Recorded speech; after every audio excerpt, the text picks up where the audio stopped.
नमस्कार दोस्तों, ये है फ्रॉन्क्स का डेल्टा प्लस वेरिएंट। और मैंने आपको पिछले वीडियो में बताया था कि फ्रॉन्क्स के टॉप वेरिएंट में जो 3 कमियां हैं, जो कि मतलब फ्रॉन्क्स के हर वेरिएंट में वो कमी है, बट डेल्टा प्लस में जो है उसमें भी कुछ कमियां हैं जो कि उसकी बैक सीट पे ही आती है और जो कंफर्ट्स और सिक्योरिटी से रिलेटेड है, और इनको कॉम्प्रोमाइज़ करना थोड़ा सा ठीक नहीं है। ठीक है, जैसे आप देखोगे तो क्रूज़ नहीं आता है, ये कोई प्रॉब्लम नहीं है। ठीक है, लेकिन पीछे एसी वेंट नहीं आता है। ठीक है, सो ये एसी वेंट आना चाहिए था इसमें, क्योंकि ये मिड वेरिएंट है। आपके 2 वेरिएंट ऑलरेडी हैं, सिग्मा डेल्टा। ये डेल्टा प्लस है, इसमें आपने अलॉय व्हील्स भी दे रखे हैं। ठीक है, तो स्टाइलिंग भी दे दी, बाहर से टॉप लाइट भी दे दी, ऑटोमेटिक लाइट भी दे दी। अरे ऑटोमेटिक लाइट कम कर देते, ये कंफर्ट का फ़ीचर है। इंडिया में वैसे ही गर्मी इतनी ज़्यादा पड़ती है और यहाँ ये आपने दिया ही नहीं है। ठीक है, एक इसमें कोई भी टाइप सी पोर्ट नहीं है, पूरी गाड़ी में टाइप सी पोर्ट नहीं है। कितने से रुपए लग जाते हैं यार इस चीज़ में। ठीक है, आप चाहे फ्रंट में देख लो, वहाँ भी यूएसबी है। ठीक है, और यहाँ भी एक वैसा ऐसा है जैसे नॉर्मल, इसमें आप अपना चार्जर लगा सकते हो, जो कार वाले चार्जर आते हैं बोल्ट वाले, 12 वॉट बोलते हैं इनको। वहाँ भी आगे भी आप देखोगे तो 12 वॉट में मैंने वो लगा रखा चार्जर। ठीक है, तो एक तो कोई भी टाइप सी नहीं दे रखा है, जबकि सारे फ़ोन्स में आजकल 10-11 हज़ार रुपये के फ़ोन से भी टाइप सी पोर्ट आता है। तो ये एक बड़ा इशू रहता है। और पीछे एसी वेंट नहीं है, ये भी एक इशू है। ठीक है, थर्ड एक इशू है जो कि आपको बारिश या धुंध के टाइम या वैसे में काम आता है।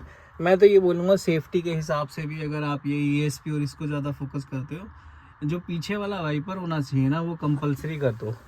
बेस वेरिएंट से पीछे वाला वाइपर तो कंपलसरी कर दो। ये एक ड्राइविंग सेफ्टी वाला फ़ीचर है। मैं आपको एक रिसेंटली बताता हूँ, मैं जिम कॉर्बेट जा रहा था और उस दिन बहुत बारिश हो रही थी और लास्ट ईयर की बात है, और पीछे वाला वाइपर नहीं था। कीचड़ पड़ने की वजह से कुछ मेरठ के वहाँ जब मैं पहुँचा, और अचानक से जब बारिश होने लगी बहुत तेज़, तो कुछ भी नहीं दिख रहा था पीछे से आते हुए, क्योंकि मिरर्स तो वैसे ही भीग जाते हैं। ठीक है, अब अंदर आपके पास एक जो बीच वाला मिरर होता है, रियर व्यू मिरर, इसी से आप काम चलाओगे, लेकिन ये भी काम तब करेगा ना जब यहाँ ठीक से दिखेगा।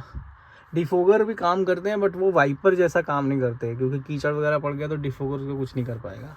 तो उस सिचुएशन में ना वाइपर का एक बड़ा वो रोल रहा।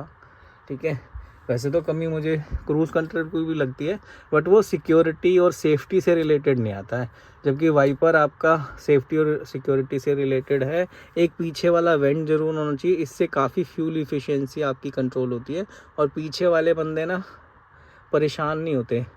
जब आप तेज़ आगे करते हो एसी, तो आगे वाले बंदे भी ज़्यादा परेशान होते हैं, जब तक पीछे वो ठंडी हवा पहुंचती है, आगे वाले ठिठुर चुके होते हैं। तो ये चीज़ बहुत ज़रूरी थी, इसमें देनी चाहिए थी, क्योंकि मैंने देखा है VXI में भी देते आया है, मतलब डिज़ायर के VXI से ये फैसिलिटी स्टार्ट है, बट फ्रॉन्क्स के थर्ड वेरिएंट में, मतलब मिड वेरिएंट में भी आपने नहीं दे रखी है। तो ये बहुत गंदी कॉस्ट कटिंग थी जब मैंने ली थी। ठीक है, अभी भी यही सेम ही आता है, और एक टाइप सी, 3 ये चीज़ जो बहुत ही, टाइप सी वाला तो मैं बहुत इरिटेट होता हूँ, मुझे वो लगाना पड़ा है। उसमें क्या है, आईफोन के साथ नकली केबल लगानी पड़ती है, तो वो भी एक वो, मतलब ये चीज़ें ना बिल्कुल भी नहीं कम करनी चाहिए थी। पीछे वाला वाइपर सेफ्टी के हिसाब से, ये कंफर्ट के हिसाब से, और वो टेक्नोलॉजी के हिसाब से देना चाहिए था टाइप सी वाला पोर्ट।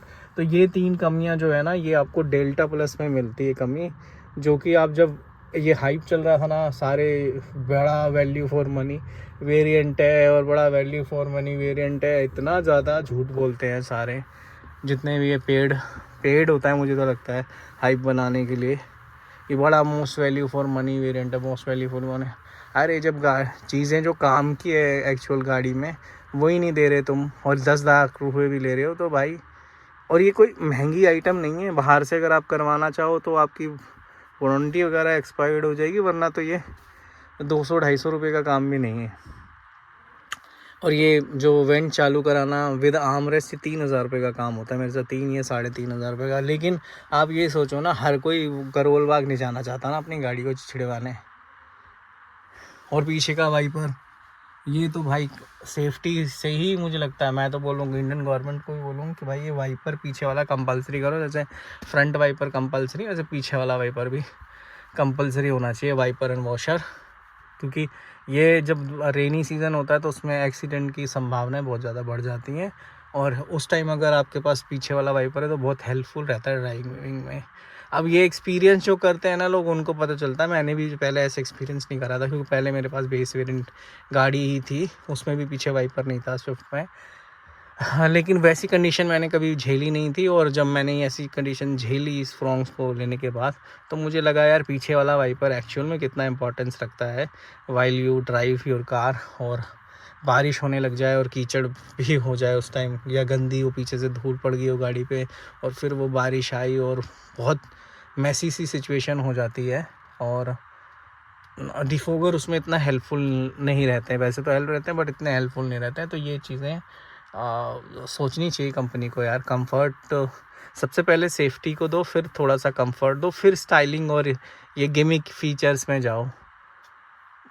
तो आप भी बताना अगर आपको क्या मेरी बात सही लग रही है। अगर आपके पास भी फ्रॉन्क्स है या कोई और दूसरा वेरिएंट है, क्या आपने भी ये चीज़ महसूस करी है, तो आप कमेंट सेक्शन में बताना। आज के वीडियो उतना ही, नमस्कार।